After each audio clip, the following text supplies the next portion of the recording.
Bismillahirrahmanirrahim. Halo, assalamualaikum warahmatullahi wabarakatuh. Salam santun dan salam sejahtera. Jumpa lagi di channel Sigit Nurwanto. Seperti biasa, di channel Sigit Nurwanto akan bercerita tentang kisah nyata. Jadi, di kali ini akan bercerita tentang kisah sadis perawat Jenny Topan bunuh 31 pasien demi gairah seksual. Tapi sebelum lanjut ke cerita, saya Sigit Nurwanto mengucapkan minal aizin wal faizin, mohon maaf lahir dan batin. Terima kasih, dan seperti biasa, sebelum lanjut ke cerita, saya tidak bosan mengajak semua, mari kita sama-sama berdoa kepada Allah Subhanahu wa Ta'ala agar negara Republik Indonesia, negara kita tercinta ini, cepat terlepas dari teror virus corona. Terima kasih, dan kita lanjut ke cerita. Sebagai seorang perawat, sebagian besar tugasnya adalah merawat pasien, dan tugas mulianya adalah menyelamatkan nyawa orang. Namun, hal lain dilakukan oleh seorang perawat yang terkenal gila dan keji. Dia adalah Jenny Topan, seorang perawat yang memiliki sejarah kelam. Seorang perawat yang dikenal dengan nama Jenny Topan telah menggemparkan dunia medis karena aksi pembunuhannya pada puluhan pasien yang ia lakukan demi memuaskan gairah seksual. Kisah pembunuhan yang menggegerkan itu telah tercatat dalam sejarah sejak 1890-an. Menurut laman resmi Hearst, Jenny Topan lahir dengan nama Honora Kelly di Boston, Amerika Serikat pada tahun 1850-an. Orang tuanya Peter dan Bridget. Mereka adalah imigran dari Irlandia. Saat Nora masih kecil, Bridget meninggal karena penyakit TBC. Peter yang bekerja sebagai penjahit lantas harus membesarkan ketiga putrinya, termasuk si bungsu Nora, seorang diri.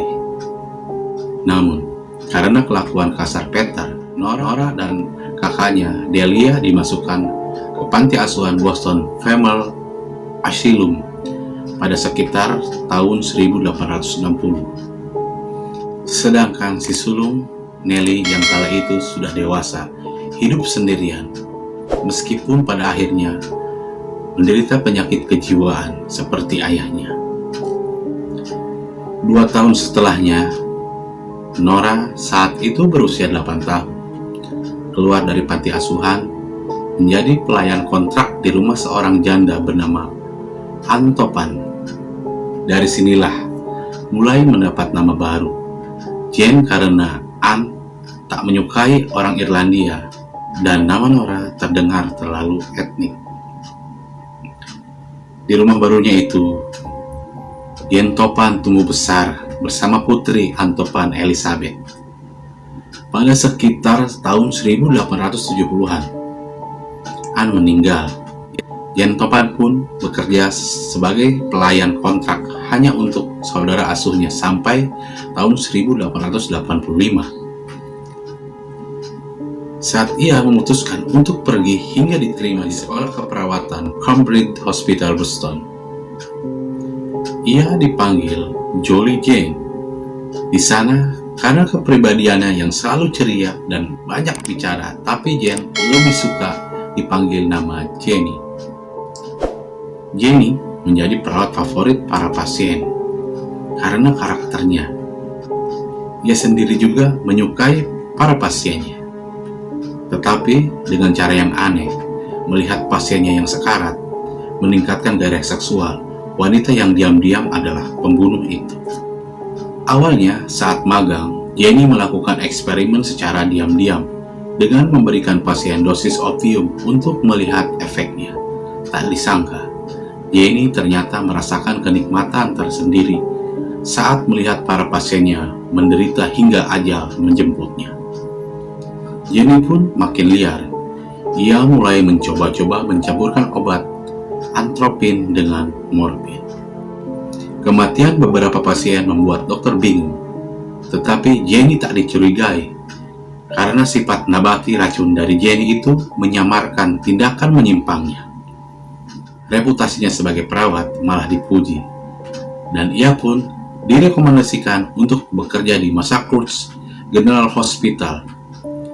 Kinerjanya di sana dinilai bagus. Jenny bahkan dipromosikan dalam waktu yang sangat cepat.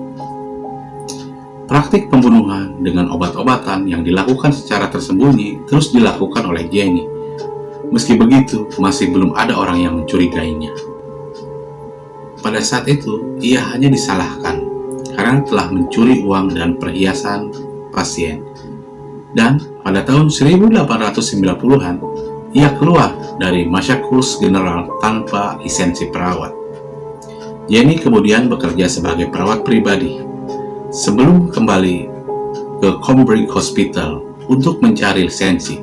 Upayanya meracuni pasien masih terus dilakukan, sampai dokter lain mendapati seorang pasien tewas di tangan Jenny, tapi menganggap itu sebagai kesalahan, bukan pembunuhan. Lagi-lagi Jenny gagal mendapatkan lisensi. Namun Jenny masih melanjutkan pembunuhannya dengan bekerja sebagai perawat freelance. Ia bahkan membunuh temannya sendiri, Mira, juga Elizabeth, yang tak memiliki pikiran jelek apapun padanya dan malah mengira Jenny Topan adalah saudara angkat yang baik dan menyukai dirinya. Jenny Topan pun sempat merayu Reverend Oramel Brigham, suami Elizabeth, tetapi ditolak mentah-mentah. Hingga kemudian ia meracuni diri sendiri dan dirawat di rumah sakit. Selain Elizabeth dan sejumlah pasien lain, Jenny Topan juga telah membunuh beberapa orang lansia. Kecurigaan terhadap Jenny Topan muncul setelah tragedi The Uniforks Davis Family yang seluruh keluarganya tewas di tangan Jenny. Penyelidikan yang dilakukan oleh Leonard Ward mengungkap berbagai pembunuhan Jenny Topan. Ia akhirnya ditangkap pada tahun 1900-an. Si pembunuh berdarah dingin kemudian mengaku telah membunuh 31 pasien, meskipun diduga sebenarnya ratusan. Salah satu pasien Jenny yang selamat, Amelia Penny, menceritakan bahwa Jenny pernah naik ke atas kasurnya dan sambil tertawa terbahak-bahak. Ia mengungkapkan saat itu Jenny juga membelai dan menciuminya sambil mengatakan bahwa semua akan baik-baik saja. Jenny Topan mengakui memiliki gairah seksual terhadap orang yang sekarat mendekati kematian, dan hanya dalam waktu 27 menit, Jenny Topan kemudian diputuskan tak bersalah karena alasan sakit jiwa. Seumur hidupnya pun dihabiskan di rumah sakit jiwa, meski penyakitnya tak kunjung sembuh. Ia bahkan dikabarkan kerap mengancam akan kembali membunuh dan juga sering memanggil para perawat dengan nada rayuan untuk mengambil morfin dan bersenang-senang bersama.